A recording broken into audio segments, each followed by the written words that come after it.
Welcome to Our Girl Relationships. We talk about the problems people face in their day to day lives. Let's start with the video. Growing up, I always knew that my parents had a soft spot for my younger brother, Tom.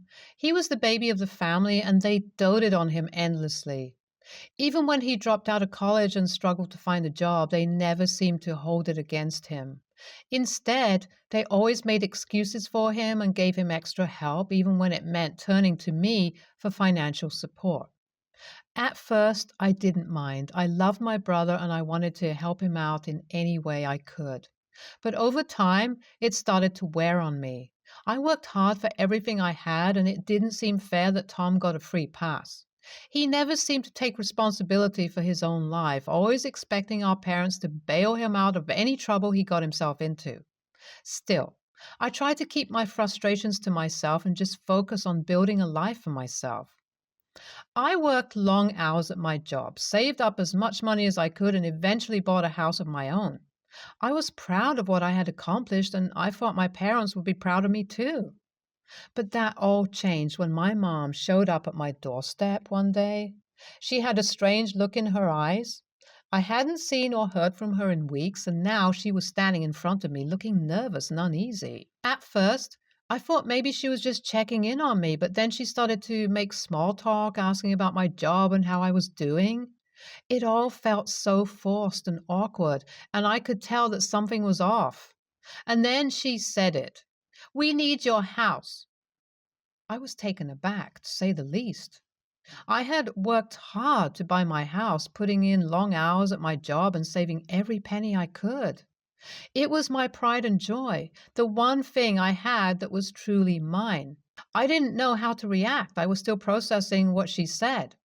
I had to say something. I tried to explain this to my mom to tell her why I couldn't just hand over my home. But she wouldn't listen. She just kept insisting that they needed it, that Tom was in trouble again and they needed the money to bail him out. I was starting to get angry. This wasn't the first time they had turned to me for financial help, but it was the first time they had asked for something as big as my house. I felt like they were taking advantage of me, like they didn't care about all the hard work I had put in to build a life for myself. I tried to reason with my mom to explain why I couldn't just give up everything I had worked for, but she wouldn't budge. She just kept repeating the same thing over and over again like a broken record. And that's when I snapped. I could feel my anger building inside of me, boiling over until I couldn't take it anymore. I told her exactly how I felt and how unfair it was that they always showed Tom favoritism and expected me to clean up their messes. I could see the shock on my mom's face as I spoke, her eyes widening with every word. She had never seen me like this before, and I think she was a little scared, but I didn't care.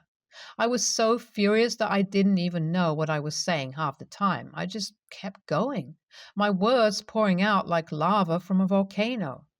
I told her how tired I was of being the responsible one, the one who always had to clean up after Tom's messes. I told her how unfair it was that they had given him chance after chance, always bailing him out when he got in trouble, while I had to work my ass off without any help to achieve the things that I wanted. And then I said something that I immediately regretted. I told her that if they wanted my house so badly, they could have it over my dead body. The words hung in the air between us, and for a moment there was silence. My mom just looked at me, her eyes wide and her mouth open in shock. And then she started to cry. "I never thought you would say something like that to me," she said, her voice trembling. "I thought you were better than that." I felt another wave of anger wash over me. The audacity she had to tell me that she thought I was better than that. I screamed at her that I was sick of it. My voice was shaking with anger. I told her that I was sick of always being the responsible one, the one they turn to when Tom messes up. That I was sick of being treated like I'm the one who owes them something. I told her that they were the ones who owed me everything. My mom looked taken aback, as she had never heard me talk to her like that before. But I didn't care. I was beyond reason and beyond caring what she thought of me. "You and Dad have always shown Tom favoritism," I continued. My words coming out faster now. You've always let him off the hook, no matter how many times he's screwed up, and now you want me to bail him out again? And you want my house as collateral? Are you kidding me? My mom tried to interrupt me, but I wouldn't let her. I was on a roll and I couldn't stop now. I yelled at her, saying, "You know what, Mom? I'm done." I told her I was done being their backup plan, their safety net, that I was done with this whole messed up dynamic that we had. I told her that if she wanted to bail out Tom, she should do it herself. But they're not getting my house. I could see the hurt in my mom's eyes, the shock and disappointment, but I didn't care. All I could think about was how angry I was and how betrayed I felt by the people who were supposed to love and support me. After a few moments of tense silence, my mom turned and walked away, not saying another word. Update 1, 3 weeks later. After my outburst, things were tense between my family and me. My dad tried to call me a few times, but I ignored his calls. I couldn't bear the thought of talking to him, not after everything that had happened. But a few days later, I heard a knock on my door. When I opened it, I saw my mom and dad standing there looking angrier than I had ever seen them before. I asked them what they wanted. I wasn't going to back down. My dad pushed past me into the house saying he wanted to talk to me. My mom followed close behind, and before I knew it, we were all sitting in my living room, facing each other in silence. I asked them why they were here again. I was still seething with anger, but I tried to keep it under control. My mom said that they were here because we needed to talk about what happened. She softened her voice a bit and said that they were my parents and that they loved me, but they couldn't just sit by and let me turn my back on them like this. She said, "We are your family." I rolled my eyes. "You mean like you turned your back on me, like you've been doing to me for years?"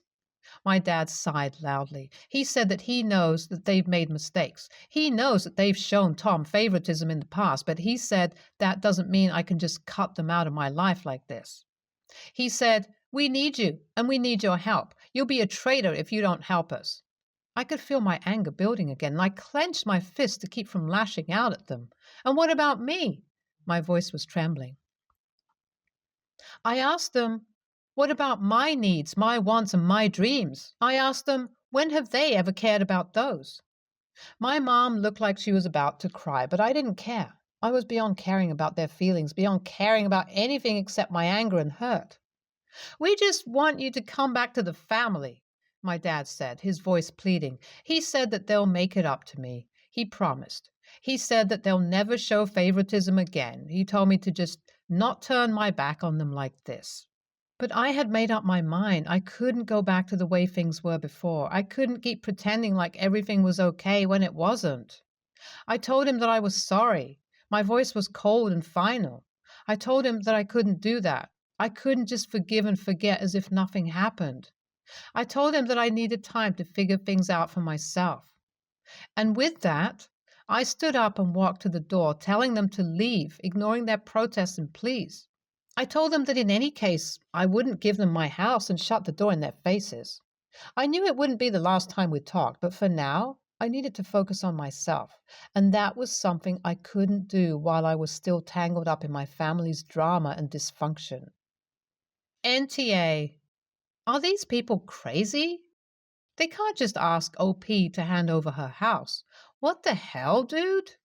It's a good thing she didn't give in. I'm wondering how much money OP gave them over the years to sort out their stupid son's problems.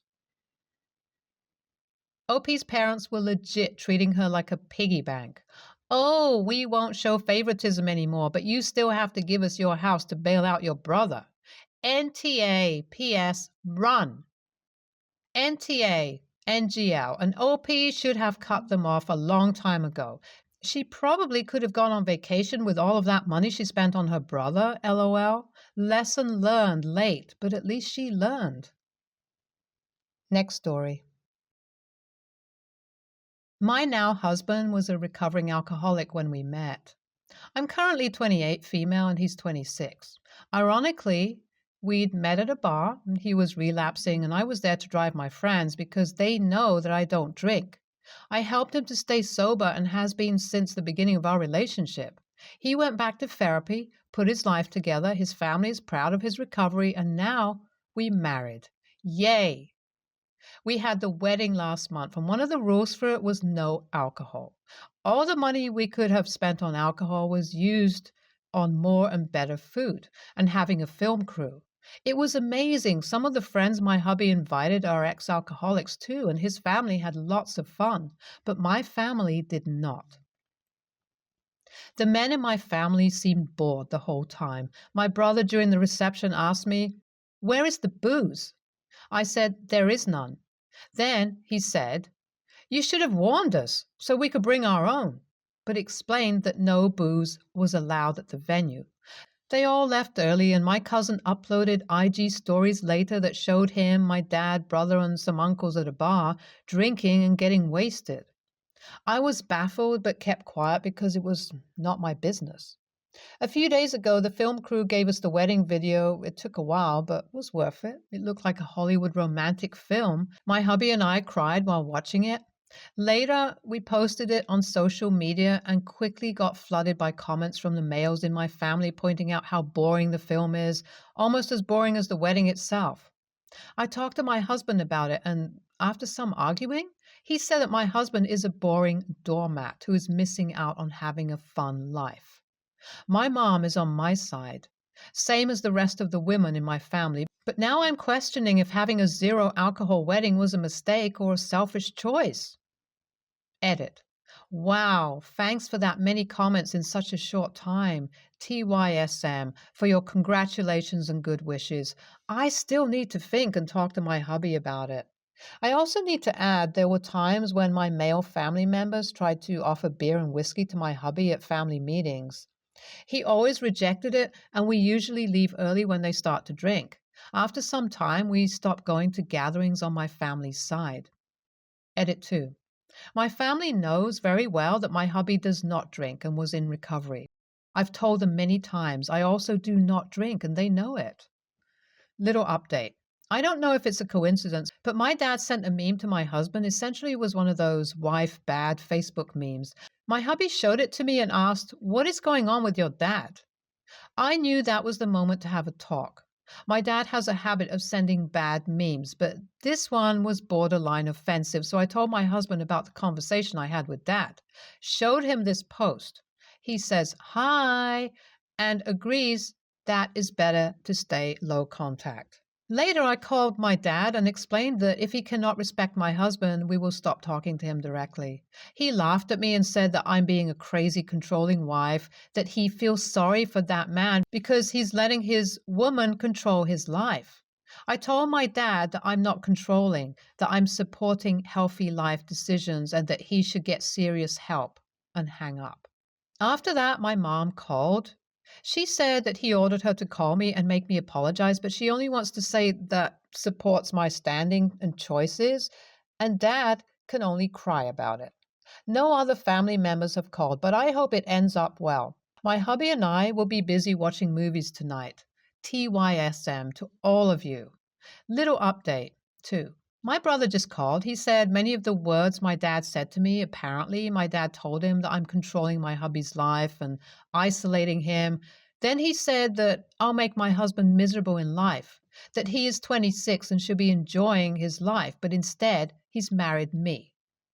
I just LOL'd and hung up.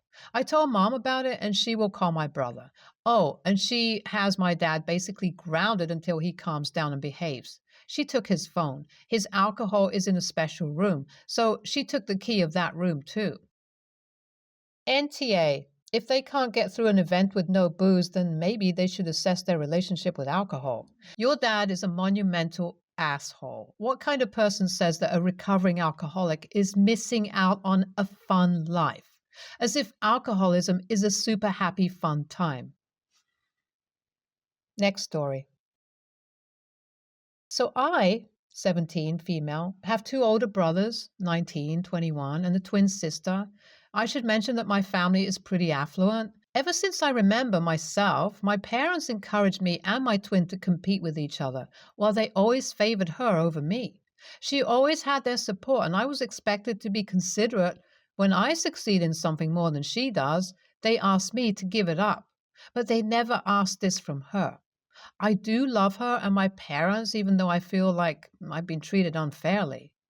Both of us aspired to be doctors for a long time. I studied really hard for it a long time. So did she. This year we graduated and both of us applied for the same programs in the same universities. The process here is quite different than it is in the US. We can start med school right after high school if we get accepted. She wants to go to the same university as I do, and so does my parents. I, on the other hand, feel like going on my own and have a separate life from my sisters. I love her so much, but we've been together my entire life. She's an introvert while I'm an extrovert, so she followed me around most of the time. I always included her and made sure she's happy, but it's been like this our entire lives, and I'm honestly tired. Not to mention that if we go to the same place, I would be expected to study with her and help her get high grades, and won't be able to study on my own and focus on my success. And my parents will be mad if I succeed more than her.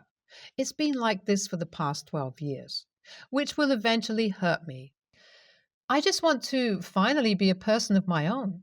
This is where I might be the a-hole. I got accepted to 4 different universities, and she got into 2. I waited for her to decide where she wants to go and then made my decision. Like I said, a different place. Then she changed her mind and said she wants to go to her second option, the one I chose. I said that it's not a problem and I will go to a different place, one she didn't get into.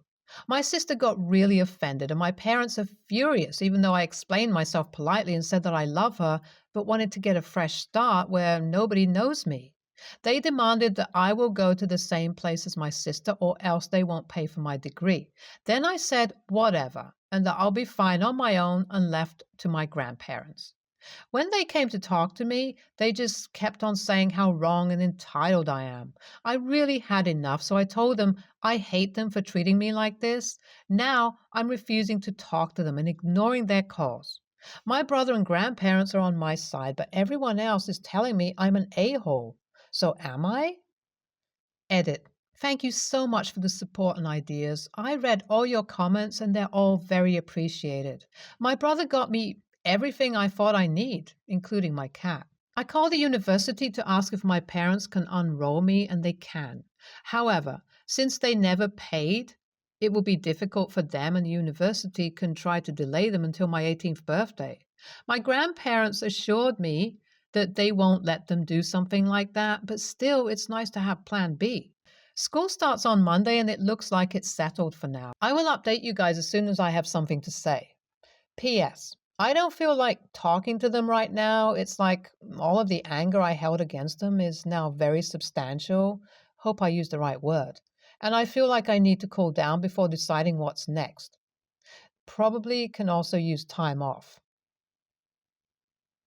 NTA. You are your own person. You should be celebrated, supported, and loved for the amazing individual that you are. You are not your sister's babysitter. You are not her tutor.